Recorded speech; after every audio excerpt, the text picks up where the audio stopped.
So, what is allergic rhinitis? It is mainly caused by allergens. It is an immunoglobulin IgE mediated type 1 hypersensitivity reaction of nasal mucosa to airborne allergens.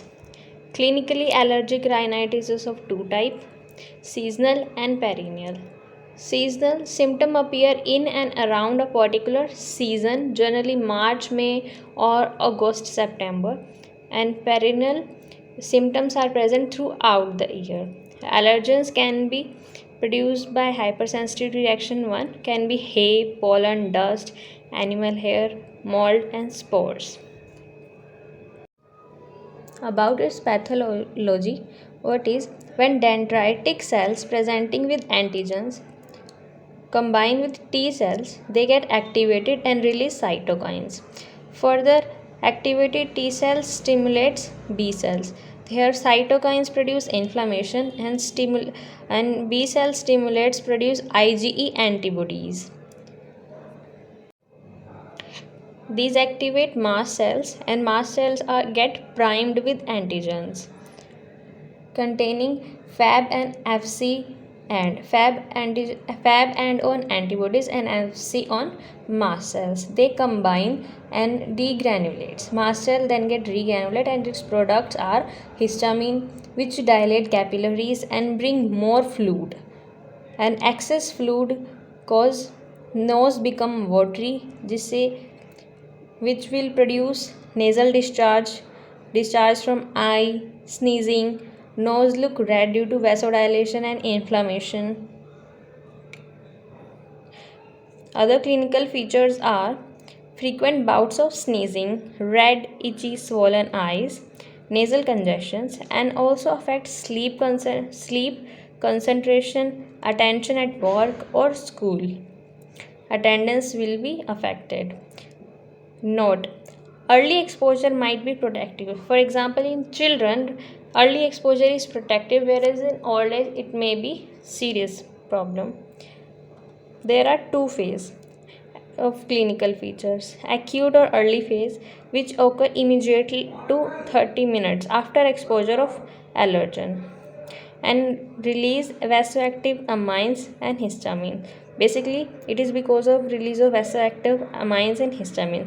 And second phase is late or delayed phase, which is after 2 to 8 hours of exposure. It is due to the infiltration of inflammatory cells, basically eosinophils, neutrophils, basophils, monophils, CD4 T cells.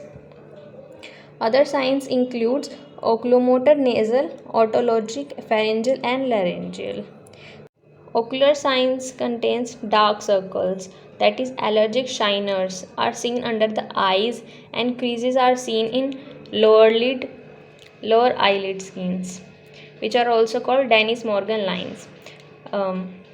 Nasal discharge, transverse crease is present on the nose due to upward rubbing of the nose, which is called allergic salute. Turbinates are swollen. Nasal mucosa become pale, boggy, hypertrophic, and may appear bluish. Ear. Otitis media with effusion due to blockage of eustachian tube is possibly in children. And larynx inflammation, laryngitis, and edema of vocal cords also produce hoarseness of voice. So, what should be the investigations? We can do blood test, TLC, DLC, which will show eosinophilia. Nasal sphere will also show eosinophilia because it is produced by hypersensitivity reaction type 1. Other are skin test, pinprick test with specific antigens or specific IgE test, radio allergosorbent test, and nasal provocation test. So, how to make diagnosis of allergic rhinitis? First of all, detailed history has to be taken and about the symptoms. Diagnosis based on the way skin looks in pinpricks. That is, this is a hand and we are pricking with some antigens on intradermal aspects, ulnar aspect of forearm, and see if there is evidence of any allergy, wheal, flare, or edema. Advantage: can test many allergens at once, but disadvantage that it can have low sensitivity and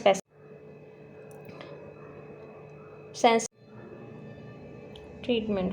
Avoid triggering allergens, antihistaminic medications, nasal irrigation, which is called in Hindi as Jalneti, microdose of allergen or ramp 2, full dose, boost tolerance, reduce IgE production. It has two benefits.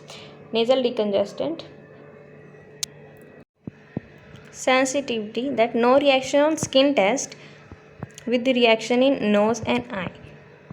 That means there is no reaction when we are doing prick test, but a reaction will be observed in nose and eye as discharge.